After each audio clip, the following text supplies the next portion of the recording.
मैं अरुणा जैन, अलीगढ़ से सादर जय जिनेन्द्र। श्रद्धेय श्री गौतम मुनि जी महाराज साहब द्वारा रचित वीर प्रभु की अंतिम वाणी उत्तराध्ययन सूत्र गीति काव्य षष्ठ, सप्तम और अष्टम अध्ययन सार लेकर आपके समक्ष उपस्थित हुई हूँ, जिसे आप मग्न होकर सुनिएगा। षष्ठ अध्ययन शुल्लक निर्ग्रंथीय अध्ययन सार। इस अध्ययन का नाम शुल्लक निर्ग्रंथीय है। शुल्लक का अर्थ यहाँ छोटा साधु या लघु शिष्य है, जो मुनि धर्म में कुछ ही दिन पूर्व दीक्षित हुआ हो और निर्ग्रंथ बना हो, अर्थात बाह्य और आभ्यंतर ग्रंथों से मुक्त हुआ हो। उसके बाह्य आभ्यंतर ग्रंथ त्याग का संक्षिप्त निरूपण इस अध्ययन में है। निर्ग्रंथ शब्द जैन आगम और जैन दर्शन का बहुत ही प्राचीन और महत्वपूर्ण प्रचलित शब्द है। आगमों में अनेक स्थानों पर निर्ग्रंथ ज्ञात पुत्र के नाम से भगवान महावीर को संबोधित किया है। बौद्ध साहित्य में भी भगवान महावीर को निर्ग्रंथ कहा गया है। तपागच्छ पट्टावली के अनुसार भगवान महावीर के परिनिर्वाण के बाद सुधर्मा स्वामी से 8 आचार्यों तक भगवान महावीर का संघ और धर्म जैन धर्म निर्ग्रंथ धर्म के नाम से प्रचलित था। स्थूल और सूक्ष्म दोनों प्रकार के ग्रंथों का परित्याग कर शुल्लक अर्थात साधु निर्ग्रंथ होता है। कषाय वश या राग द्वेष मोह वश आत्मा जिन पदार्थों से कर्मों द्वारा ग्रथित हो जाता है, जकड़ जाता है, बंध जाता है, उसे ग्रंथ कहते हैं। अथवा जिन क्षेत्र वास्तु धन धान्य आदि के साथ अथवा मिथ्यात्व कषाय आदि के साथ प्राणी आत्मा को कर्म के साथ ग्रथित संबद्ध कर देते हैं, बांध देते हैं, उसे भी ग्रंथ कहते हैं। ग्रंथ बाह्य और आभ्यंतर 2 प्रकार के हैं।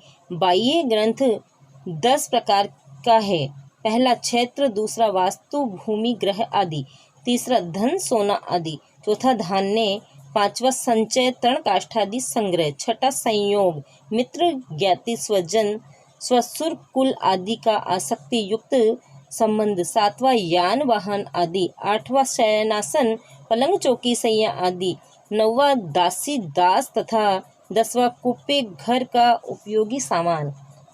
आभ्यंतर ग्रंथ 14 प्रकार के होते हैं। पहला क्रोध, दूसरा मान, तीसरा माया, चौथा लोभ, पांचवा प्रेय राग या आसक्ति युक्त मोह, छठा दोष अप्रीति रूप द्वेष, सातवां मिथ्यात्व जिनोक्त तत्व में विपरीत बोध अज्ञान अविद्या, आठवां वेद, नौवां अरति, 10वां रति मनोज्ञ विषयों वेद या असंयम में रमण या रुचि, 11वां हास्य, 12वां शोक, 13वां भय और 14वां जुगुप्सा। जहाँ शरीर वस्तु आहार कनक आदि पर मूर्छा होती है, वहाँ भी परमार्थत ग्रंथ है। राग द्वेष का बंधन भी ग्रंथ है। ग्रंथ का अर्थ गांठ है, फिर भले ही वह बाहर की हो चाहे अंदर की। साधक को इन बाह्य और आभ्यंतर सभी ग्रंथों का स्वरूप ज्ञ परिज्ञा से जानकर प्रत्याख्यान परिज्ञा से इनका परित्याग करना आवश्यक है। प्रस्तुत अध्ययन में सर्वप्रथम मिथ्यात्व रूप आभ्यंतर ग्रंथ युक्त प्राणी को दूसरे अनेक ग्रंथों का जनक बताकर उसे समस्त दुखों की उत्पत्ति एवं अनंत सार परिभ्रमण का कारण बताया है। मिथ्यात्व के बदले यहाँ अविद्या शब्द का प्रयोग किया गया है। अज्ञान और मिथ्यात्व इन दोनों का समावेश अविद्या में हो जाता है।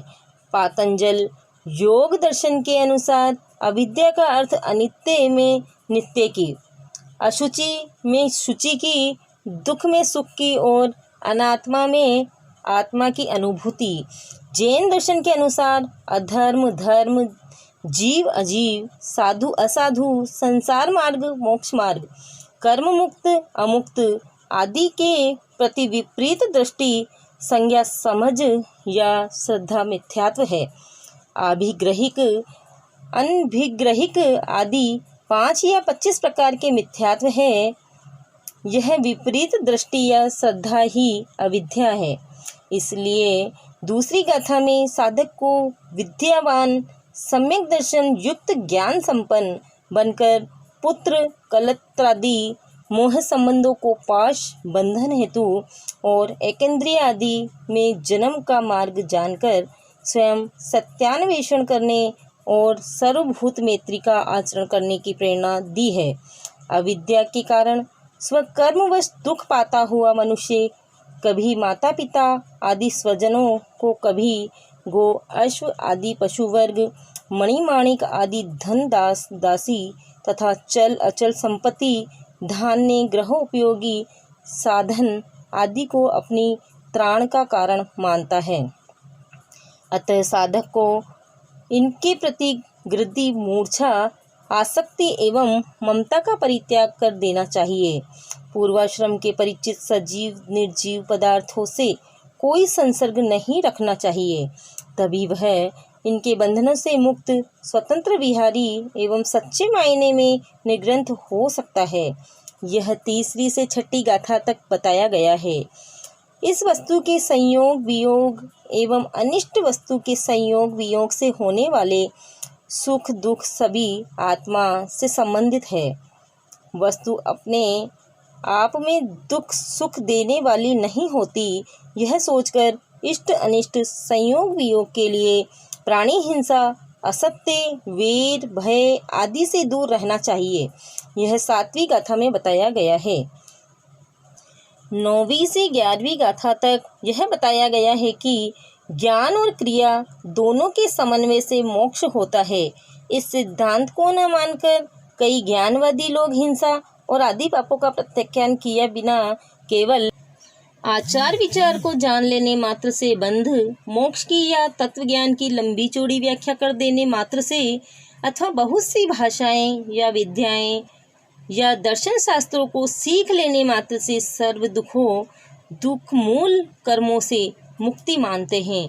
परंतु ऐसे एकांतवादी लोग मिथ्यात्व ग्रंथि से ग्रस्त हैं।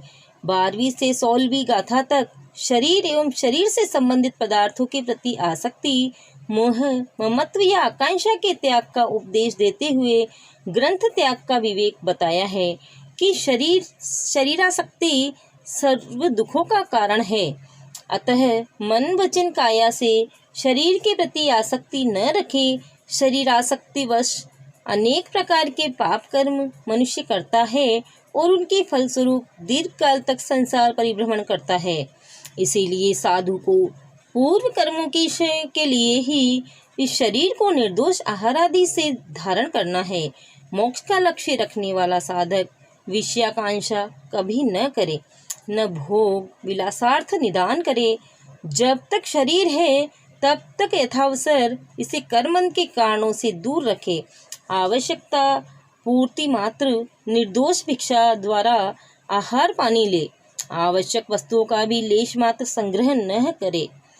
पक्षी की तरह निरपेक्ष, अप्रतिबद्ध एवं स्वतंत्र विचरण करे, सदा अप्रमत्त रहे। यही ग्रंथ त्याग का उपाय है। कुल मिलाकर आत्मार्थी एवं मुमुक्षु साधक के लिए इस अध्ययन में निर्ग्रंथता का सुंदर उपदेश है। 7वां अध्ययन उर्भ्रिय अध्ययन सार। प्रस्तुत अध्ययन का नाम उर्भ्रिय है। इसका नामकरण उरभ्र भेड़ का बच्चा मेंढक के वर्णन से प्रारंभ होने के आधार पर हुआ है। अनुयोग द्वार में इसका नाम एलकीय मिलता है। श्रेय और प्रेय 2 मार्ग हैं। श्रेय का अर्थ है त्याग, तप एवं विषय कषायादि से मुक्त होकर आत्म सुख का मार्ग। प्रेय का अर्थ है अदूरदर्शी होकर परिणाम में दुख वाले क्षणिक विषय सुखों का मार्ग। श्रेय मार्ग को ग्रहण करने वाला साधक पूर्ववृद्ध कर्मों को क्षय करके अनंत अक्षय सुखों को प्राप्त करता है, जबकि प्रेय मार्ग को ग्रहण करने वाला 5 इंद्रियों के क्षणिक विषय सुखों में आसक्त होकर दुख पाता है। रोग, शोक, चिंता, भय, उद्वेग आदि से ग्रस्त रहता है। उदाहरणों द्वारा प्रस्तुत विषय को स्पष्टतः समझाया गया है। प्रस्तुत अध्ययन में सर्वप्रथम उरभ्र मेंढे का एक सुंदर एवं व्यावहारिक उदाहरण देकर बताया गया है कि जीव थोड़े से क्षणिक सुखों के प्रलोभन से भ्रांतिवश फंसकर उसके फलस्वरूप भविष्य में होने वाले कितने बड़े अनिष्ट को न्योता दे देता है। अतः साधक पांचों इंद्रियों के विशेष सुखों के प्रलोभन में न फंसे, अन्यथा उसे दूरगामी अनिष्ट परिणामों को भोगना पड़ेगा। उदाहरण इस प्रकार है। एक धनिक ने अपने यहाँ एक गाय, बछड़ा और मेंढा, भेड़ का बच्चा मेमना पाल रखे थे। वह मेंढे को बहुत अच्छा ताजा और हरा स्निग्ध भोजन खिलाता पिलाता और उसे स्नान आदि कराता। धनिक गाय और उसके बछड़े को सूखा घास चारा डाल देता। बछड़ा मालिक के इस रूखे व्यवहार को देखकर मन ही मन उदास और चिंतित हो गया। वह गाय से शिकायत करता है, माँ, मालिक मेमने को बढ़िया बढ़िया स्निग्ध पदार्थ खिलाता है, उसका लालन पालन पुत्र की तरह करता है और तुम्हें केवल सूखी घास डाल देता है, जबकि तुम उसे दूध देती हो और मुझे भी रूखा सूखा चारा डाल देता है। वह भी भरपेट नहीं, न मेरे प्रति कोई प्यार भरा व्यवहार करता है, ऐसा क्यों है? गाय ने अपने प्रिय बछड़े को समझाया, वत्स, मालिक उसे अच्छा खिला पिलाकर मोटा ताजा कर रहा है।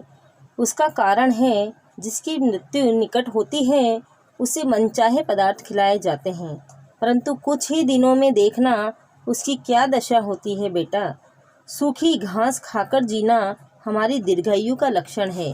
कुछ दिन बीते। एक दिन धनिक के घर मेहमान आए। बछड़े के देखते ही देखते मोटे ताजे मेमने के गले पर छुरी चली और उसका मांस पकाकर मेहमानों को खिलाया गया।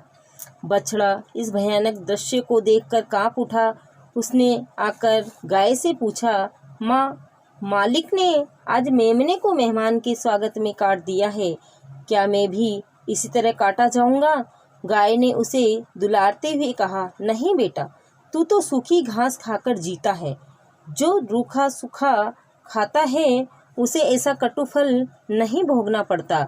जो मनचाहे सुस्वादु भोजन खाकर गुलछर्रे उड़ाते हैं, उन्हीं के एक दिन गले काटे जाते हैं। बृहस्पति के अनुसार इस दृष्टांत को दाष्टान्तिक द्वारा समझाते हुए कहा गया है कि इसी प्रकार जो अज्ञानी व्यक्ति क्षणिक विषय भोगों के उपभोग के प्रलोभन में आकर हिंसा करता है, झूठ फरेब करता है, लूटपाट एवं चोरी करता है, ठगी करता है, स्त्रियों में आसक्त रहता है, अन्य विषयों का लोलुप बनता है, मारम महापरिग्रह में रत रहता है, मांस मदिरा का सेवन करता है, दूसरों को दबाता सताता है, मांसादि अभक्ष्य पदार्थों को चबा जाता है, वह मोटी तोंद वाला, रक्त से लाल और स्थूल पुष्ट होकर अंत में मेमने की दशा प्राप्त कर नरक का मेहमान बनता है। उसे बहुत पाप कर्म करके एकत्रित धन, काम, भोगों के साधन, आसन, सैया, वाहन आदि सब कुछ यहीं छोड़कर जाना पड़ता है। अतः मृत्यु के समय वह उस मेमने की तरह बहुत दुख वाह और शोक करता है। इस प्रकार के पाप कर्मी अज्ञानी जीव कृत कर्मों के वश होकर घोर नरक में जाते हैं। प्रस्तुत अध्ययन में आत्महितैषी को बाल भाव छोड़कर प्रेय मार्ग का मोह त्याग कर श्रेय मार्ग अबाल भाव ग्रहण करने की प्रेरणा दी है। अष्टम अध्ययन कापिलीय अध्ययन सार। प्रस्तुत अध्ययन का नाम कापिलीय है। कपिल मुनि द्वारा निर्दिष्ट होने के कारण इस अध्ययन का नाम कापिलीय पड़ा है। इस अध्ययन का मुख्य प्रतिपाद्य वह सत्य है जिससे दुर्गति के कारणों का अंत हो सके। लोभ, काम, ये दो ही वे बाधाएं हैं जिनसे कपिल के चरण दुर्गति की ओर बढ़ रहे थे, किंतु इन दोनों ही सुगति बाधक तत्वों का दुखद एवं कटु अनुभव होने से उसकी चरण सहसा उस शाश्वत मार्ग की ओर बढ़ गए जिससे दुर्गति का अंत होता है। बात यह थी कि कपिल जब लोभ की पराकाष्ठा पर पहुंच गए तभी उनके चिंतन ने नया मोड़ खाया। उन्हें वस्तु स्वरूप ज्ञात हो गया। वे आत्मसंतुष्ट, आत्मतृप्त और आत्मरत होकर निग्रंथ मुनि बन गए। संयोगवश उन्हें एक बार चोरों ने घेर लिया। तब कपिल मुनि ने उन्हें अनुभूत सत्य का उपदेश दिया। उन्होंने वह उपदेश ध्रुव पद में गाकर दिया था। कपिल मुनि द्वारा गेय पदों में गाकर जो उपदेश दिया था वही इस अध्ययन में वर्णित है, ऐसा कथा में उल्लेख है। कपिल को यह अनुभूति हो गई थी कि व्यक्ति के मन में पहले थोड़ा लोभ जागता है, वह उसकी पूर्ति के लिए प्रयत्नशील होता है। ज्यों-ज्यों लोभ की पूर्ति लाभ के रूप में होती जाती है, त्यों-त्यों इच्छाओं एवं कामनाओं के पंख लगाकर लोभ अधिकाधिक ऊंची उड़ानें भरने लगता है। लोभ केवल अर्थ का ही नहीं, सुख भोग के विविध साधनों का, सांसारिक विषय भोगों का एवं सरस स्वादिष्ट आहार का, सुंदर सुंदर वस्त्र, आभूषण, स्त्री, सैया, आसन आदि का भी होता है। और इच्छा की हर लहर के साथ वह अधिकाधिक तीव्र होता जाता है। इसका अंत तभी होता है जब व्यक्ति आत्मसंतोष की लगाम खींचकर स्वयं तृप्त होकर निर्लोभता एवं निष्कामता की साधना कर लेता है। अगर आपको मेरा वीडियो पसंद आए तो आप बेल आइकन को प्रेस करें, जिससे आपके पास वीडियो का नोटिफिकेशन पहुंच सके, और सब्सक्राइब करना ना भूलें और शेयर ज़रूर करें। सादर जय जिनेंद्र।